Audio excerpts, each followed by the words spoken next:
Students, बच्चों, हम महाकवि कालिदास द्वारा रचित अभिज्ञान शाकुंतलम के द्वितीय अंक का अध्ययन कर रहे हैं। बच्चों, श्लोक 8 को पढ़ने से पूर्व थोड़ा सा पूर्व की कथा का स्मरण कर लेते हैं। राजा दुष्यंत तथा विदूषक वृक्ष की छाया में बने हुए लता मंडप में आकर के बैठ गए हैं। उससे आगे का अध्ययन हम आज करेंगे। राजा मांडव्य से कहते हैं, अनवाप्त चक्षुः फलो असि। असि बच्चों, संस्कृत बहुत सरल है। जहाँ वाक्य में हमें कर्ता दिखाई नहीं देता है, वहाँ हम क्रिया से कर्ता का पता कर लेते हैं। प्रस्तुत वाक्य में बच्चों असि यह क्रिया विद्यमान है। असि मध्यम पुरुष एकवचन। अनवाप्त चक्षुः फलो न एवाप्तम चक्षुः फल है, यह सह अनवाप्त चक्षु फल है। आपने नेत्रों का फल प्राप्त नहीं किया है। येन जिससे त्वया दर्शनीयम न दृष्टम, त्वया तुम्हारे द्वारा दर्शनीय जो देखने योग्य है वह नहीं देखा गया। राजा दुष्यंत कह रहा है, तुमने देखने योग्य को नहीं देखा है, इसलिए तुम्हें दृष्टि का जो फल है वह नेत्रों का फल प्राप्त नहीं हुआ है। विदूषक है, ननु भवान अग्रतो में वर्तते। ननु निश्चित रूप से आप मेरे सामने बैठे हैं ना, मेरे लिए तो आप ही सब कुछ हैं, आप ही मेरी दृष्टि का फल है। राजा सर्वः खलु कांतम आत्मीयम पश्यति।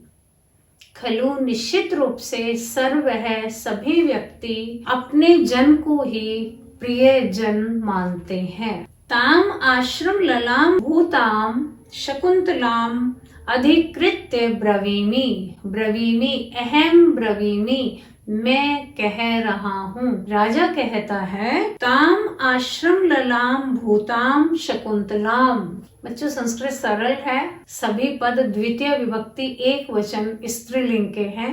उस आश्रम की सौंदर्य की आधारभूत शकुंतला को अधिकृत करके मैं बोल रहा हूँ, मैं कह रहा हूँ। अर्थात नेत्रों का देखने योग्य फल वह आश्रम की सौंदर्य भूता शकुंतला है। विदूषक है, स्वगतम मन ही मन भवतु। ठीक है, अस्या अवसरम न दास्य। दास्य उत्तम पुरुष एकवचन। मैं इसे अवसर नहीं दूंगा। प्रकाशम, अवसर नहीं दूंगा का अभिप्राय यह है कि मैं इसे यहाँ आश्रम में रुकने का अवसर नहीं दूंगा। प्रकाशम भो वयस्य, हे मित्र। प्रकाश में राजा से कहता है, हे मित्र, ते तापस कन्या का अभ्यर्थनीय दृश्यते। ते तुम्हें वह तपस्वी कन्या अभ्यर्थनीय प्रार्थना योग्य दिखाई देती है, क्या आप उससे विवाह कर सकते हैं? राजा सखे, हे मित्र, न परिहार्य वस्तूनि पौर्वाणाम मनः प्रवर्तते। परिहार्य वस्तूनि दोनों में सप्तमी एकवचन है बच्चों। परित्याग के योग्य वस्तु में पौर्वाणाम पूर्ववंशी राजाओं का मन न प्रवर्तते नहीं लिप्त होता है। देखो, सुर युवती संभवम किल मुनेरपत्यम तदुज्झितादिगतम अर्कस्योपरि शिथिलम च्युतम इव नवमालिका कुसुमम। बच्चों, अन्वय देख लेते हैं। शिथिलम अर्कस्योपरि च्युतम नवमालिका कुसुमम इव मुनेः अपत्यम सुर युवती संभवम तद उज्झितम अधिगतम। यहाँ उपमा अलंकार है। सुर युवती संभवम, सुर युवती देव स्त्री के द्वारा अप्सरा से उत्पन्न हुई। संभवम का अर्थ है उत्पन्न हुई। किल निश्चित रूप से, मुनि की अपत्यम संतान को, तद उस अप्सरा के द्वारा उज्जितम त्यागी हुई अधिगतम तुम जानो। कैसे जानो? इव जिस प्रकार टूटा हुआ नवमालिका का पुष्प अर्क के वृक्ष पर गिर जाता है। प्रस्तुत श्लोक में बच्चों नवमालिका यह शकुंतला के लिए प्रयुक्त है तथा अर्कस्योपरि यह कण्व ऋषि के लिए प्रयुक्त है।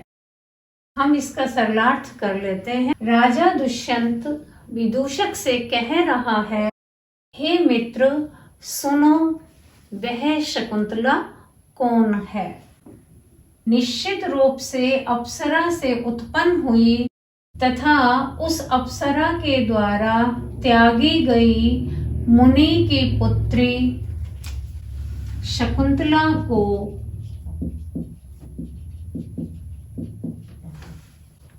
तुम जानो।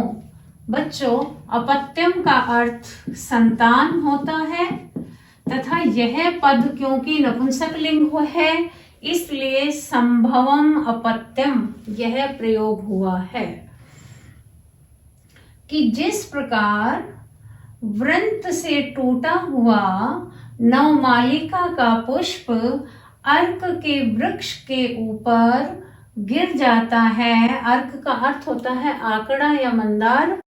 आकड़े के वृक्ष पर गिर जाता है, उसी प्रकार मुनि की पुत्री शकुंतला को अप्सरा से उत्पन्न हुई जानो तथा उसके द्वारा त्यागी हुई मुनि की पुत्री ऐसा समझो। यहाँ बच्चों राजा दुष्यंत बता रहे हैं, पूर्व में यह प्रसंग आ चुका है कि शकुंतला मेनका नाम की अप्सरा की पुत्री है। मेनका ने उसका परित्याग कर दिया था, महर्षि कणु को प्राप्त हुई। एक बार फिर समझ लीजिए कि जिस प्रकार वृंत से टूटा हुआ नवमालिका का पुष्प अर्क के ऊपर गिरा हुआ होता है, उसी प्रकार अप्सरा से उत्पन्न हुई वह मुनि की पुत्री अप्सरा के द्वारा, तद का अर्थ है बच्चों तया मेनकया